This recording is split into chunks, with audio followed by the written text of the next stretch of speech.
Explain the action that's taking place today. Today, Yale SJP has set up a simulation where we created an alternate walkway in order to demonstrate the segregation which is happening in the West Bank, specifically on March 4th when a Palestinian-only bus system was unveiled. Buses only for Palestinians. Explain more about that. Sure. So in the West Bank, for Palestinians going into Israel, previously they rode the same buses, but now they have Palestinian-only buses. And this happened less than a week after the statue for Rosa Parks was unveiled in Washington, D.C.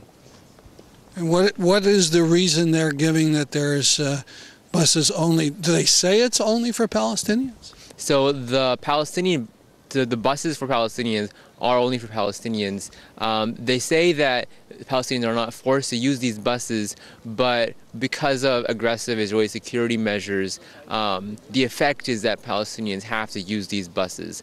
And the reason given are typical security reasons given to justify other measures, tactics of segregation in the West Bank.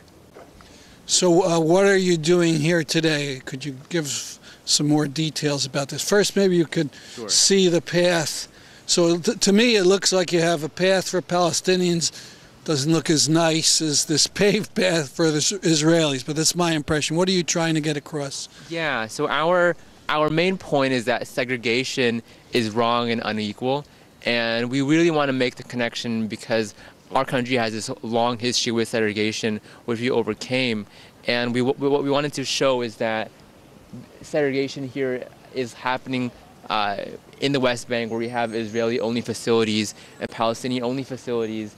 And even though the reason may be security, at the end of the day, it's going to come down to unequal facilities.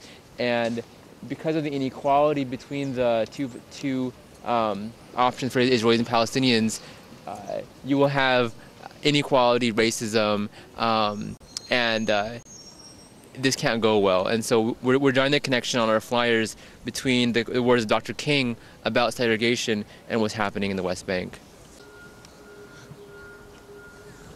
Now, we've heard about this project. Now, you're from Palestine yourself. That's correct. I'm from Gaza. And you have some experience with these checkpoints and such?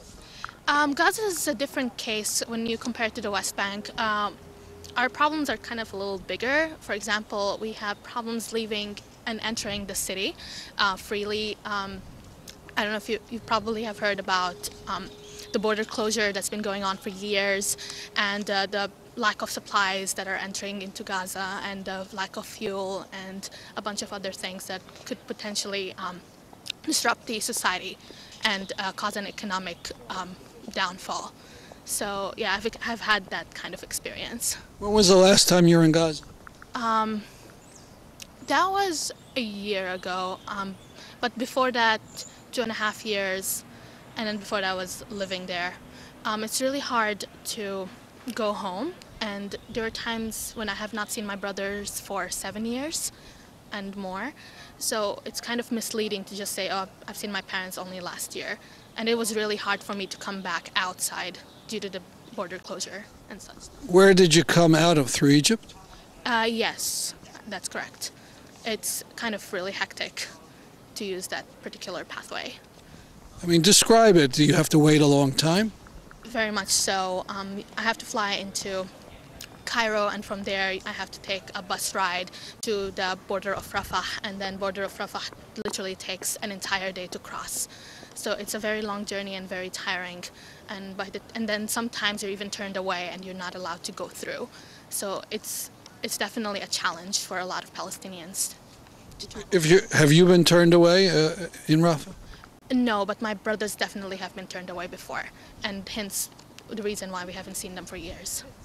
And then what if they're turned away? What do they do? Have to go back to Cairo or whatever? They'll just have to go back to where they were originally staying. So, for example, my brothers are students, so they had to go back to their universities. And what have been the reaction of Yale students to this? It depends. Sometimes they were more agreeable. They would take the posters. Other times they would actually participate in our simulation, but most of the time they just walk past us. But we're hoping that hopefully it will have an impact in the long run.